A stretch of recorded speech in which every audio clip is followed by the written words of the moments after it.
क्या बोल रहा है क्वेश्चन, ये बोल रहा है कि जैसा कि फिगर में शो किया गया है, यहाँ पर स्क्वायर एक शो किया गया है जिसका साइड डी है,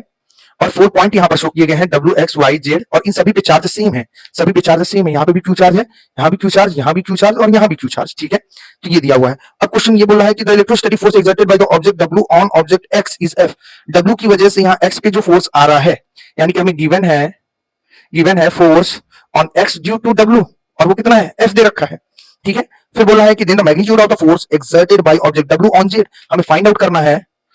फाइंड आउट फोर्स इसमें object W, sorry, force by object W on Z, Z पे force due to W, Z पे फोर्स फाइंड आउट करना है डब्ल्यू की वजह से। ठीक है, तो ये हमें फाइंड आउट करना है, बस लगा दो अकॉर्डिंग टू, ये हमें फाइंड आउट करना है अकॉर्डिंग टू कूलॉम्स लॉ से एफ जेड डब्ल्यू। तो चलो कैलकुलेट करते हैं कि क्यू डब्ल्यू, पॉइंट हमारा जेड डब्ल्यू, इसलिए जेड डब्ल्यू लिख रहे हैं, डिवाइड बाय जेड और डब्ल्यू के बीच का डिस्टेंस, जेड और डब्ल्यू के बीच का डिस्टेंस, ये डिस्टेंस हमें चाहिए, ये डी है, ये डी बाई 2 होगा क्योंकि जेड हमारा जो है इस साइड का मिड पॉइंट है। ठीक है, तो ये कितना हो जाएगा, ये हाइपोटेनस, ये देखो ये बेस, ये परपेंडिकुलर हाइपोटेनस हमें कैलकुलेट करना है, तो ये हम लोग पाइथागोरस से कैलकुलेट कर सकते हैं। आ जाओ इसको हम लोग कैलकुलेट करते हैं, फिर यहाँ पे पुट कर देंगे। चलो अभी के लिए इसको x मान लेते हैं, तो यहाँ पर हमारा एक्स स्क्वायर। ठीक है, तो चलो x की वैल्यू यहाँ पर कैलकुलेट कर लेते हैं। x की वैल्यू हमारी हो जाएगी hypotenuse x is equal to under root D का स्क्वायर प्लस डी बाई 2 का स्क्वायर, डी बाई 2 का स्क्वायर सॉल्व कर दो, ये हो जाएगा हमारा डी का square plus D square by 4, या इसको हम लोग बोल दें under root 5d square by 4, ये आ गया हमारा x, आ गया कि नहीं, x की वैल्यू आ गया under root 5d square by 4, बस यहाँ पुट कर देते हैं। तो F Z W is equal to कि क्यू जेड, जेड पे चार्ज हमारा कितना है क्यू, डब्ल्यू पे चार्ज हमारा कितना है क्यू, क्लियर है, डिवाइड बाई एक्स की वैल्यू हमारी आ गई है, एक्स की वैल्यू कितनी है under root 5d square divide by 4 का होल स्क्वायर,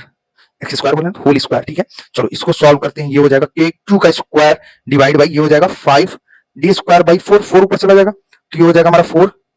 के Q square divide by 5d square. Clear है, ये हमारा आया force on Z due to W. क्या ये हमारा आंसर है? नहीं, अब ये आंसर नहीं, ऑप्शन देखो एफ के टर्म में दे रखा है, यानी कि इसके टर्म में दे रखा है, तो इसकी भी तो वैल्यू कैलकुलेट कर लो, यही कैलकुलेट कर लेते हैं, आ जाओ फिर यहाँ वैल्यू पुट कर देंगे। अच्छा, एक्स डब्ल्यू इनके बीच में फोर्स कितना आएगा, के Q W divide by x और डब्ल्यू के बीच डिस्टेंस डी बाई 2 का स्क्वायर, क्योंकि एक्स मिड पॉइंट है इसलिए यहां से यहां तक का डिस्टेंस क्या होगा डी बाई 2, तो डी बाई 2 का स्क्वायर, इसको सॉल्व करेंगे तो ये आ जाएगा 4k, क्यू एक्स भी क्यू है, क्यू डब्ल्यू भी क्यू है, तो के Q square divide by D square. ये 4 कहां से आया, ये 2 स्क्वायर हुआ, 2 का स्क्वायर कितना 4, और ये ऊपर आ जाएगा 4 के Q square by D square.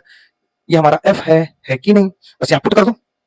4 के Q square by 5d, sorry 4 के Q square by D square की वैल्यू कितनी है एफ, तो ये हो जाएगा हमारा एफ बाई 5, आ गया कि नहीं, ये आ गया हमारा